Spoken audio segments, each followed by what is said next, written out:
Hello and welcome to This Is Not What I Signed Up For, the podcast for the new manager teaching you how to swim so you don't sink with your new responsibilities. Now, I'm very excited to bring our guest on today in Dan Snow. Dan was introduced to me by my last guest, Tara. And I think the chat we had in the initial meeting that we had could have been an episode on its own. I think we went through a whole bunch of different topics there. But he's done some pretty wild and cool stuff from a 20-foot foosball table, which sounds quite interesting. I'd like to know a little bit about that. And then motion sensitive mini boards for Five Alive. Tell me a little bit about those. Oh, Five Alive, Ross. I mean, everyone's childhood favorite. Five Alive was doing a campaign where we were launching ringtones. Remember when you would download a ringtone on your cell phone, Yeah. your Nokia brick? So we had custom ringtones. We had motion boards that would talk to you in the bathrooms, in the men's washroom. There were motion sensitive mini boards, and there were actually like heat sensitive urinal stickers that you could use in a urinal. So it was definitely a pinnacle of my creative career in advertising for I sure. love it. I love it. Cool. So, Dan, on the management side, Yes.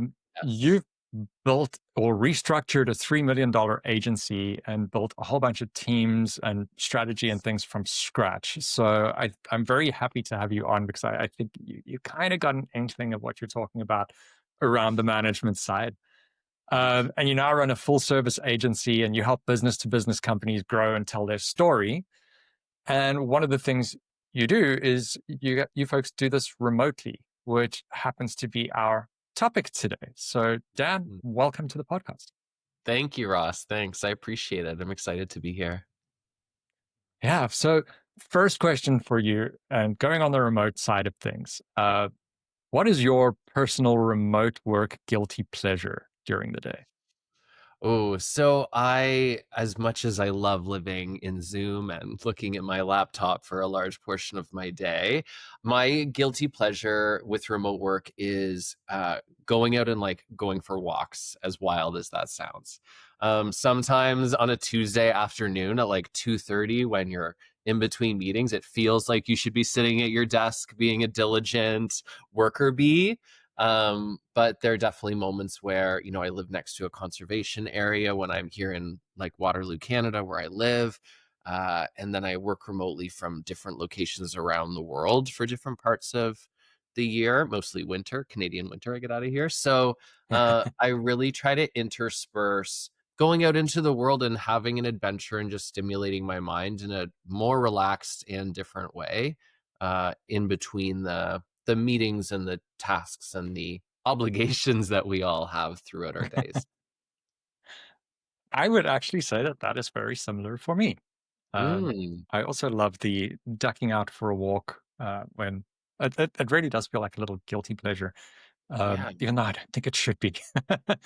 um, Well, and I'll I share with you, about the guilty yeah, pleasure piece. Like, what I realized is I used to feel guilty about it. Like, there's a point in time where I was like, I shouldn't be doing this. I should be sitting and doing the things that I'm supposed to be doing, like a responsible grown up.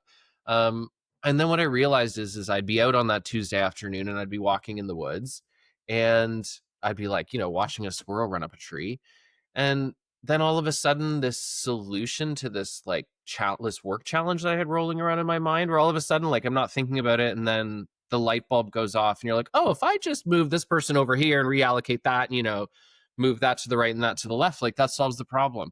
And so yeah. I've shown myself that I don't need to feel guilty about it, and taking that time is actually like productive in a different way. So Mm. yeah, it's a been an interesting exercise. Do you find it like a little bit of a meditation? Because that's kind of what I have. Like it's that break to think. Yeah, And very much like so. I take our pup out and we go for a walk and throw the ball, and then often, yeah, I agree. Ideas Yeah. will come to me. Yes, absolutely. It's creating space, right? Yeah, yeah, Yeah. very important. Like I come from consulting background, and I know exactly what it's like for billable hours, and you got to keep going, and it sometimes it's a hindrance because you can't come up with the right solution. Yeah. Yeah. But that's a topic for a whole other podcast episode Yes, sometime. true. um, cool. So, like diving into the remote work, Yeah. side of things, and we discussed it a little bit previously. I've had the benefit that I've been working remotely since probably 2013 or so. Yeah. So, you know, transition to working remotely, I battle to remember what my transition to remote work was. Mhm. But I think a big shift in remote work, well, I mean, it's visible. The big shift came, I think, during COVID for folks working remotely and that. So, uh, in your experience with the remote work side that you guys are doing, how has the landscape changed sort of prior to COVID to what we're at now post COVID?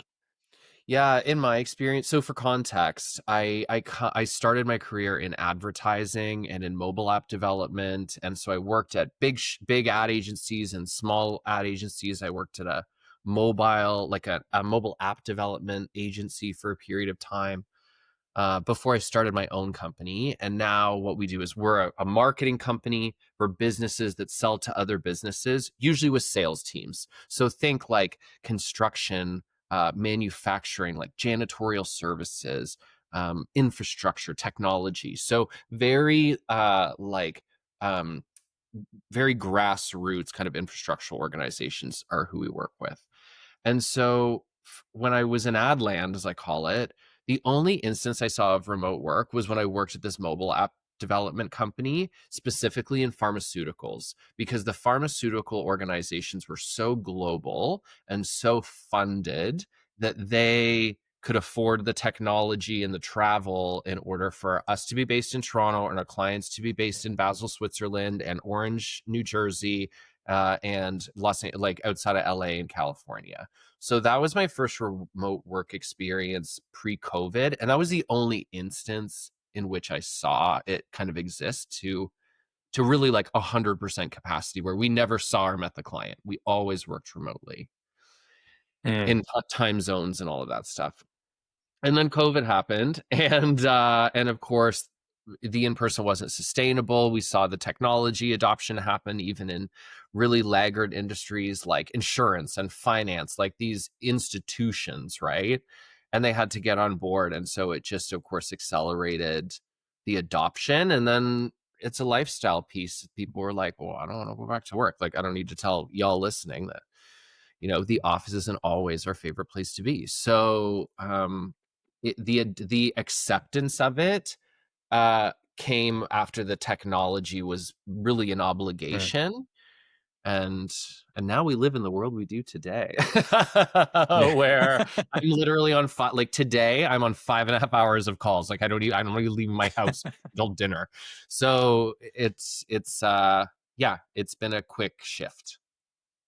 Yeah, and I think that I want to get onto that tech part a little Yeah. later, because I think that's been a thing. But I had a surprise the other day, when I got invited on a call, and I don't want to say the wrong name, but I think it might have been, it was either WebEx or GoToMeeting, and it was something that I haven't heard of in a long Classic. time for a meeting.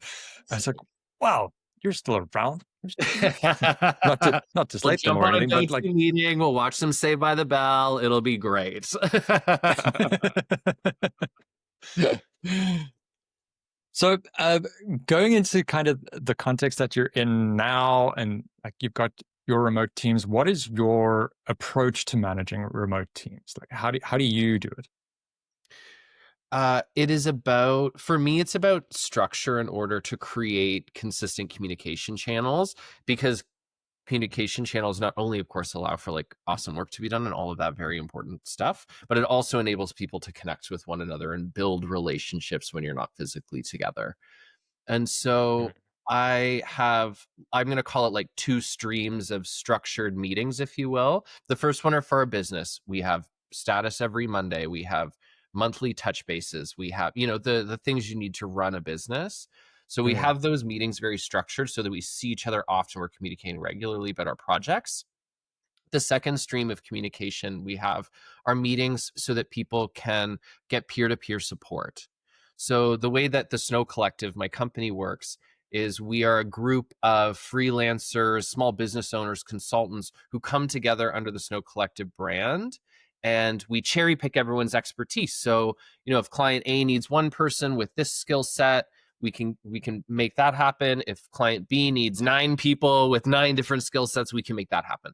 And so with that said, we all work individually. Sometimes these are new relationships, sometimes these are pre-existing within the team. And so we create peer-to-peer groups so they can talk about their businesses and their challenges. And we do personal and professional check-ins and who needs help. So I Mm. create monthly spaces and where we're not talking about the Snow Collective work, we're talking about you and what's going on with you and how you are, and do check-ins and build relationships really, and build trust and even just like the practice of communication and building it as a habit. Yeah, I think that one-on-one kind of peer support is exceptional and so needed. The last uh, consultancy that I was in, where I had people reporting into me, we were completely remote as well, and we had those business meetings. That's the general running, Yeah. but the one-on-ones and just the how are you as a person Yes. went such a long way into like building relationships. The actual like getting stuff done happened from that because there's support and things like that. There's a whole cascade effect of things that happen when you open that communication channel. So like I Yes. absolutely agree with you on that. Yeah, and as we discuss this, the other thing that comes to mind is the other element of not being in an office is there, when you're spending that time together, you're not talking about like the office politics or like that when you're in that environment that takes up a lot of capacity around like within conversation. Whereas when you're dealing with folks like this, we're both in our homes right now, so you experience Mm, what's happening in your colleagues' homes. You see cats and animals and people and deliveries and you know what I mean, and the rain through the window. And so like it also, when you have conversation with them, you're also connecting with them about personal things within their lives. So in a way, I feel that it kind of almost fast tracks getting to know someone if you're willing to ask those questions and they're willing to share, because they're in an environment that's like conducive to getting to know them. They're in their own space. yeah, I mean, for those listening and not watching on YouTube, behind me is my little geeky shrine that I have, which has become such a conversation starter in different meetings. And it's almost like I can vet a client straight away when the client's like, "Oh, is that Battlestar Galactica?" It's like, "Oh, I like you." So all my You're little getting along just trinkets and fine. yeah, if you're a Trekkie, a Battlestar fan, Kevin Smith, we're getting along very well there. I love that. No, um, mine's the same. I always get the teal wall. I have a teal accent wall behind me, and people have, as soon as they get on, they're like, "That color is amazing." I'm like, "Okay, here we go." Like it's just a nice icebreaker too, right? When you chat for the first yeah. time. But I mean, this kind of leads into the next thing I wanted to ask you. And Mm, we're already hitting on the differences in kind of managing a remote team from managing an in person team and the way mhm, things change between in office and things like that. Um, when it comes to those differences between in person and online, mm, how do the sort of I'm wondering how to word this. How did the sensitivities in dealing with someone mm. change? Because I think you don't get that physical contact. In some cases, you might not have video contact. So there's none of the nuances for body language and things like that. So what do you see might be the different sensitivities there from being in person and remote, Yes, if that that's a question makes really sense? good and interesting question, and I kind of compare moments I've had in my career and experience where I've had to have, say, a difficult conversation in person and I've had to have it digitally. And I find the benefit of doing it virtually is that you aren't there to physically absorb the energy that that person is putting out. Like I don't know about, like I'm a very like empathic person. Like I pick up what other people are laying down and I absorb Mhm. all of it. And I think about moments where I've had in-person conversations and that person is having like an emotional response and I can like feel it in my body. Like I can, you know what I mean? I'm taking it on. And that's just the nature of human connection, and that's what happens when you're in a space. And, and it's the same thing with celebrations. You get the vibe and it's positive. So I think with difficult conversations, in ways it's easier because you're not so physiologically responsive in the environment to have. So it just keeps you cooler. There's less emotional Mm, management required because you just take less on. So with that said, on the flip side, that comes with emotional disconnect. So perhaps the person yeah. receiving the message you're engaging with is not, connecting or being met where they need to, or they want to be met, whether that's proper, improper, correct or not, whatever, right? Subjective. So I think that's the trade-off, where it's easier to have a difficult conversation because it's very much encapsulated. You hit go, you hit stop. There's no, now we're going to see each other in the Mm. office for the next 3 hours, or like now everyone's going to watch them get walked out. Like there's none of the circumstance around it. So it it can make things more transactional as we Mm. perhaps see the general like vibe of humanity going. I think this enables that a little bit. Yeah, and just listening to that and thinking through it as well, I think it ties back Yeah. again to that communication with your team and like those one-on-ones and things like that. I find it both easier and more difficult to have the difficult conversations with folks when I have a better relationship with them. Hmm. Um, Yeah. Sometimes because we have the rapport where I can be honest about your performance was not what we were looking for uh, with this, or what's up, why is this changing, or something like that. And the rapport lets that happen. But it it makes it more difficult sometimes in that you really get to know someone. You don't want to take them on like that. But yeah, Of food for course. thought. I think the communication ties into that quite a lot. Um, from that, what you were mentioning, like the walking someone out. What would you say is harder remotely? Hiring, firing, motivating? For me, what data tells me is that hiring digitally is most difficult, because again, you don't get that like emotional connection, you don't get that vibe. Not to Mm. say that every person I hired in person was a great hire and I kept them on forever, and um but I think it's harder to find the fit and to see the circumstance that they're in. Like, can they physically arrive somewhere on time? Like, how do they present themselves? Like, some of these nuanced elements are missing. And again, you don't have the prep and the commute and the time management and the arrival and the decorum around staff and reception. And like, Yeah. again, you miss the environmental context of a person, which I believe like is very indicative of who they are. And Mm. so I used to I watch for think that. makes it, yeah, like it's hard to hire, right? So it's harder to get to know someone in a multifaceted way. Mm. And that gives you less visibility into who they are, which makes hiring more difficult. I don't know. What do Yeah. you think? What's your take on that one? Um, I don't know. Maybe it's the like empathy side. I would battle with the firing side, I think. Hmm. Um, and uh, thankfully, I haven't had to let anyone go over virtual, except clients, and that's a lot easier to tell a client to leave. Yeah, yeah. um, but I think hiring, I don't know if it's because of the methodology I use. I actually found that what I'd learned in terms of hiring in the corporate space translated really well to hiring in the virtual space. Yeah. I do a long hire. I'm a very frustrating hiring manager because I do the 4 interviews and one of them is really long, but I use something called the top grading method, Mhm. which is very involved. I kind of scaled it back a bit because in true top grading, I think you need 1 8-hour interview or something. It's a bit ridiculous. Oh, wow. Um, but it really gets you to know someone on various levels from the kinds of questions you ask. So yeah, that's I actually did an episode on it a few months back, which goes into the whole methodology and all of that. Nice. So yeah, Quick in the I description think below, link to that episode. yeah, sure, I'll send it to you. Yeah, so I think I'd be okay with hiring, but the firing side, I don't think so. Yeah. Motivating, I think, comes back to, you know, those conversations. If you're not having those conversations, people are not motivated or Yeah, I less hear likely. you. And again, I know it's not specific to remote, but I find hiring is also harder because you don't have the data.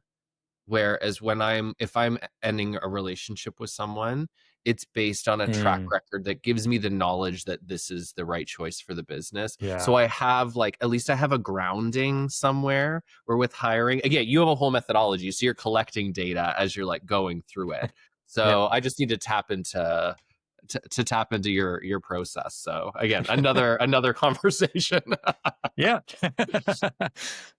uh, cool. So, I mean, flipping this around a bit for a new manager. So, we've spoken about managing your team remotely. Mhm. How does it work for you with managing clients remotely? Because I mean, that's also a function of things. You've got to manage your clients as well. Yes. How do you find that that works? Yeah, what the benefit of being remote from the onset, like I have clients that are local to me and I can be in their office, and sometimes I am. And and these are the other thing about my clients is I generally work with people that I like and enjoy and want to spend time with. So when I have the opportunity, it's nice to see them. And so when it comes to the client expectation, we are fully remote already. So they're not phased about kind of what the background is behind us. The only piece that really comes into play is time zones.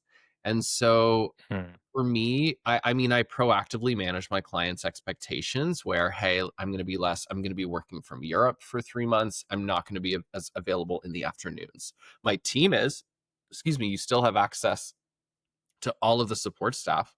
And if something is on fire, you have my phone number. But ultimately, like I'm just generally not gonna be available for meetings unless I need to be.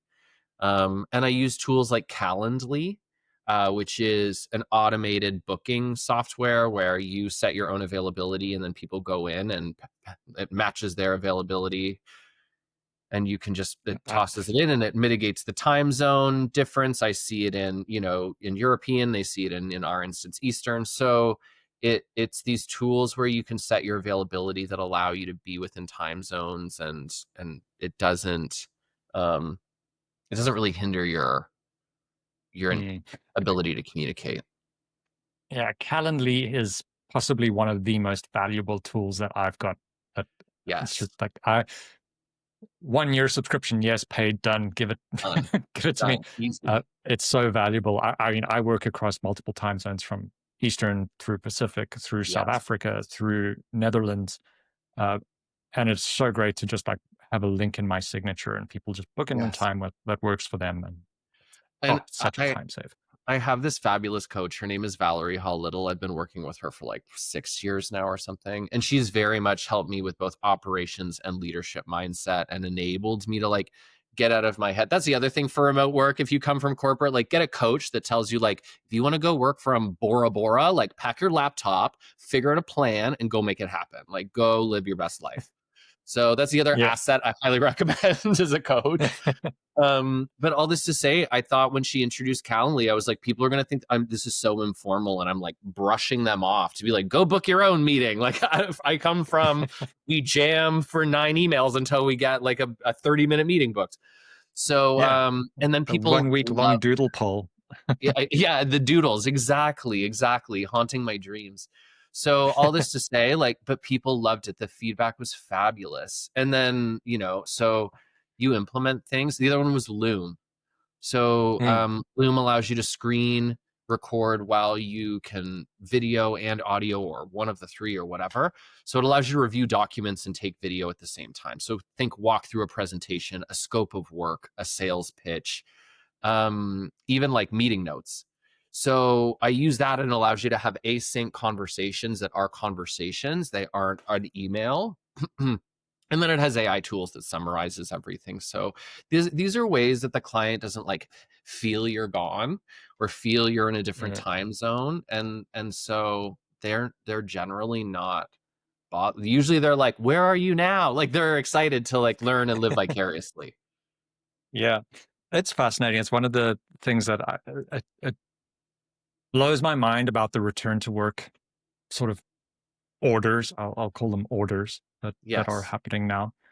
I remember once, must have been 2016, 2017, again, when I was already working remotely.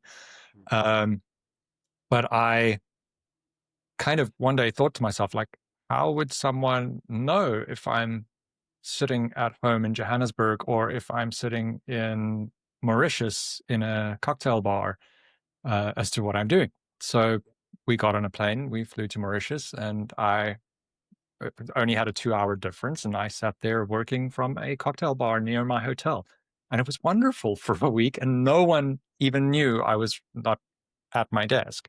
And it Yes. worked fine. And this is what blows my mind with these return to work things is I think it's this grapples for control where it shouldn't really even need to be. And it's like more, in my view, it's more detrimental Yes. um, than keeping the remote work. That Yeah, personal soapbox there. I hear you. And what I know, what I can say is, like, I know what works for me. And I know that there are people that want to be in the office 3 or 4 days a week, maybe 5, maybe 7, some people. Yeah, that is true. But That like, is and they true. thrive in the environment and they need the structure. And again, and like, we all come from different, like, we're early enough in full technological adoption still in humanity that, like, we're generational evolution still impacts the way we socialize and the way we work and the way our guilt and shame and, fear mechanisms work. Like, I should, like, optics, right? I need to be seen, I need to be present. Like, how do I feel a part of this company if if these boxes aren't checked? So, like, there it's about creating a new culture where, how do we find solutions for individuals so that those people who want and need and thrive in an in-person environment can have access to that, while the people who thrive remotely and are more productive, like, it's that they're going one extreme or the other. It's not about how do we reinvent the system so that we can get the most out of each person and create systems that enable them to engage with our business in the way that they choose. Mm, That's my yeah, I like soapbox. that. um, I'm seeing that we're coming up on time here. I know we spoke about Calendly and that. Is there any Yep. one tool that you think is the best? And maybe it is Calendly. But when it comes to remote work, what is your Oh, favorite? Google Drive. Be Okay. Google and Google Enterprise Solutions. We're a Google, like, built, having access to every file on every device. If my laptop spontaneously combusts, I can pick up my brother's and have full access to my server. So remote work, a centralized, cloud-based, device agnostic server is going to be your BFF as you Yeah. cruise through the world. Yeah. I'm I'm a Teams person. Uh, Well, it's been nice chatting with you, Rob. That's all I'll say about Microsoft products, but yes. But no, to each his own. exactly. Again, that's our uh, fourth podcast. yeah. Dan, we're coming up on time here. I wanted to find out if someone wanted to reach out to you, find out more about what you're doing, where can they find you? Oh, the best place, go to our website, snowcollective.ca. You can reach out via email. You can learn all about our company and our beautiful, amazing team. And if you want to connect with me personally, LinkedIn is your best bet, Dan Snow. And those are the two best points of contact. Yeah, say hi. Fantastic. And those will be in the show notes for our listeners as well. So you can just click on the link. Uh, Dan, thank you so much for coming on here. This has been great. I think there's going to be a lot of value out of this. And yeah, thanks. It's been great having you on. Thank you. No, this was a lot of fun, Ross. Thanks for the invitation. I really appreciate it. Yeah, anytime. We'll definitely have to do this again. We've got a whole bunch of I topics think coming out of this. so. I think so. Cool. Well, to our listeners, thank you very, very much for being here. Until next time, keep swimming.